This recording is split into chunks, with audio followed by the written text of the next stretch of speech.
Welcome to the Work Heartily podcast, where we grab no more than 15 minutes with Nashville founders and executives you know and admire, and some that you really need to know, and ask them one big question. I am your host, Jonathan Barnes, coming to you from the Work Heartily headquarters in Brentwood, Tennessee, where we help growing Nashville area businesses win through embedded fractional leadership. Today, I'm joined by Tom Broughton, who is the founder and CEO of Scale or Sell Consulting. They provide financial and operational leadership for entrepreneurs, and it's not just strategy, but also execution. I'm so glad you're here, Tom. Let us jump in with your big question. You ready? Yeah, honored to be here. Let's do it. Let's do it. All right, here is your one question. Tom, what advice would you tell most founders and entrepreneurs to stop following or stop believing? I would probably say that it's going to get easier. That's true. I just hope I don't offend anybody, but man, very well grounded in my faith. And I just feel like you have to trust in the Lord, and He likes to test us, right? So, I mean, every time I feel like I'm hitting my stride or I have it figured out, He starts throwing me off speed pitches. I have to That's learn so how to do true. those off Yeah. speed pitches.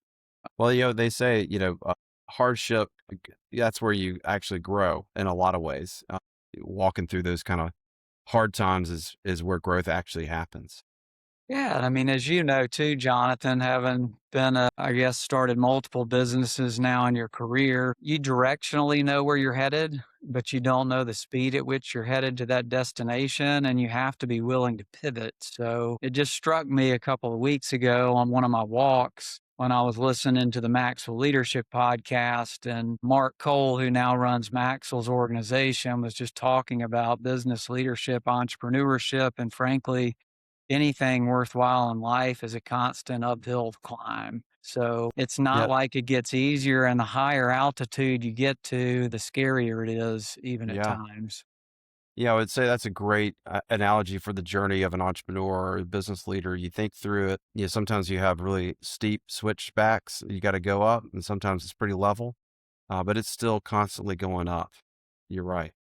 Yeah, it's crazy. I mean, one day you may be really excited about new business opportunities and you're sitting in the entrepreneur seat and you're like, oh my gosh, how in the world am I going to fulfill all this work product that I've promised all of these people? And then the next Yeah. week you may be transitioning out of a couple of clients and you're up at night and saying, oh my gosh, how am I going to pay payroll next week? So it just seems like it ebbs and flows. When it rains, it pours. And so, just to the other entrepreneurs out there, I think they just need to understand everything may look great to the outside world looking in, but everybody's facing the exact same challenges that you are. And there certainly hasn't been a month in my career where there haven't been obstacles, hills, mountains, walls that we've had to climb. Yeah. Yeah. Do you think that that is just what you've seen, where people think, if I could only, it's kind of the grass is greener type of mentality, but everybody is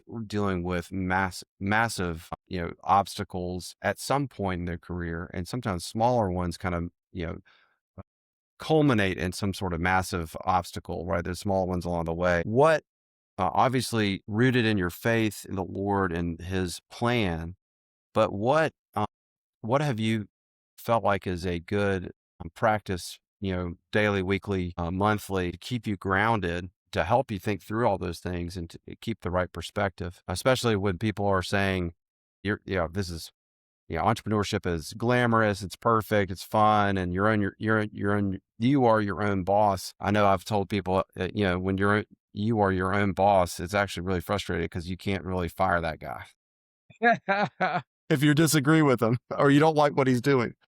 Yeah, a couple things. I mean, the own boss concept. I mean, I laugh with my wife all the time. She's probably the inspiration for my entrepreneurship journey, just because I came from the corporate world after 20 years working for somebody else. She and her family have always been entrepreneurs. And so, I mean, the decision in life is not to avoid stress. It's whether you're creating that stress for yourself or letting somebody else create it for you. Yeah, that's And true. so you can't avoid it. You're going to be in a stressful situation working for someone else and trying to meet their expectations, or you largely get a more flexible work environment but you probably are going to work more hours working for yourself. Like, how do I keep doing it? I have to take it in small bites. So Tell me more about that. I Yeah. always try to look at my days or my weeks one day at a time, and I always have a goal in mind. So if I can just get to this day, if I can just get to this day, I'm not trying to get to my exit. Like, I clearly know what that looks like, but I know it's unachievable right now unless the white knight rides in on the horse, right? And so I just have to take it small bites, focus on the here and now, but while not losing sight of the big picture, or the desired outcome down the road, if that makes sense. Yeah, it does. Yeah, I was, one of my business coaches and mentors down, back in the day, Michael Hyatt always talked about doing the next right thing. You might not know exactly what to do for this year, kind of the year goal or the 10-year goal, but you know what you need to do right now. And so continue to do the next right thing in the moment. And you know, there are opportunities that occur as a result of those actions.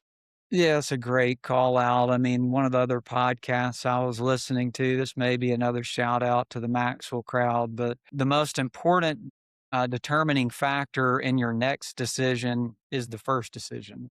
Mm, that's true. That you have to act. And then once you act and see the repercussions of it, positive or negative, then you're better suited for the next decision. But you can't Absolutely. make a decision 2 decisions down the road. Yeah, I think, was there besides your wife's family and the inspiration there, was there a moment where you thought, where you went before you took that step, this is, do or die kind of situation? Was there anybody in your life or any kind of inspiration where you said, you know what, I'm doing it, and this is the opportunity in front of me? And what made you decide, to pursue what you're doing now with Scalar Cell? Yeah, sure. A couple of things. So, really, probably the same thing. So, Yeah.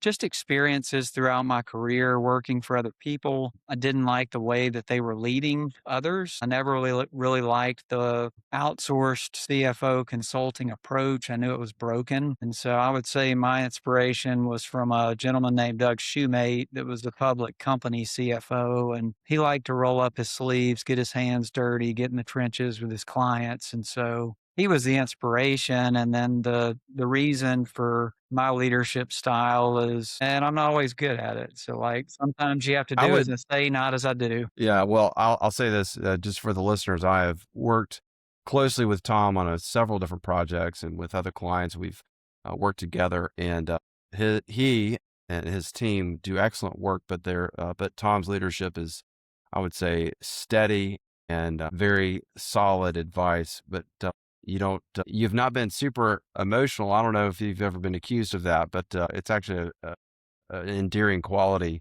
that you bring a sense of calmness, especially when people are dealing with financial issues or operational headaches. It's really nice to have that kind of leadership, steady hand at the wheel. So Yeah. kudos to you and your team. No, thank you. I mean, I would tell you that humility is the foundation of everything that we do. I mean, if you want to see me get my feathers ruffled, it's one of my team members not treating another team member with an equal level of respect, or somebody from the outside treating one of my team members without the same level of respect they would treat me. It just undoes me. And then my wife, while it might help in the business setting to bring calmness, my wife's like, "Tom, just show me something. Like, I need something out of you." Like, this is exciting. Yeah, yeah, yeah. You don't know, but this is my happy face. This is my excited face. Yeah, that's right. Man, that is great. Well, I think, it just kind of pulls back into the original question. When a founder is, sees all the, glitz and glamour about entrepreneurship, or thinks it's just an easy road. The your advice is, hey, it's going to be hard. You're choosing this for a reason, and it is worth it. But great things are also hard to accomplish, and they're worth it. It's worth the journey. I think sometimes the journey is worth it. Well, worth it just for the things that you learned along the way. But especially in entrepreneurship and building something and having other people around you with that common mission is really, really rewarding and satisfying. Any Yeah, and I last would ju thoughts there? No, I would just encourage other entrepreneurs to reach out to each other. The best way to learn is through failure. Fail forward's another one of our company values. And so you just learn so much from failure. And it's a journey, man. I mean, pack your bags, get ready. It's uphill, but there's plenty of guides to help you along the way. Great. Thank you, Tom. Well, thank you for spending time with us on the Work Hardly podcast. If you enjoyed this conversation, like I did, please subscribe, share the episode with another founder or a leader or executive that you know needs to hear this. Please visit workhardily.com to learn how our embedded fractional leadership can help you and your business grow. We will see y'all next time. Thank you so much, Tom, for being a part of this conversation today. See you soon. My pleasure, Jonathan. Appreciate the friendship, buddy. Take care. You got it. See you soon.